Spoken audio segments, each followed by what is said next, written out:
जो हो जाए गति मुख्यतम 3 प्रकार की होती है।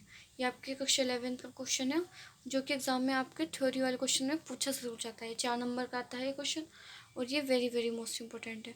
तो पहले आप इसको समझ लीजिए और फिर आप इसको अपनी नोटबुक में उतारना। फर्स्ट है एक वी में गति।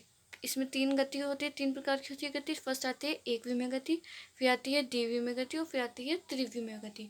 तो एक वी में गति में हम लिखेंगे, यदि किसी वस्तु की गति का निरूपण तीनों अक्षों में से केवल किसी एक अक्ष का समय के साथ प्रदर्शित किया जाना एक विमी गति कहलाती है।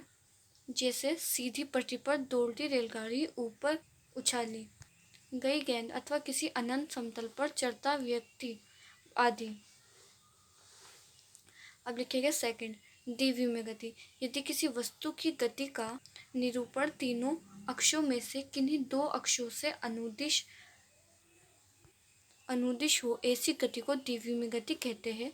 जैसे वृत्तीय गति तथा प्रक्षेपीय गति आदि। फिर थर्ड आता है आपका त्रिवी में गति। यदि किसी गतिशील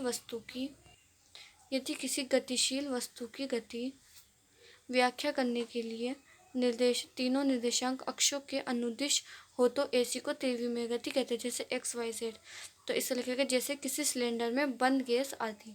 XYZ ऊपर है। जैसे यदि किसी गतिशील वस्तु की गति की व्याख्या करने के लिए तीनों निर्देशांक अक्षों के XYZ के अनुदिश हो तो ऐसी त्रिवी में गति कहते हैं।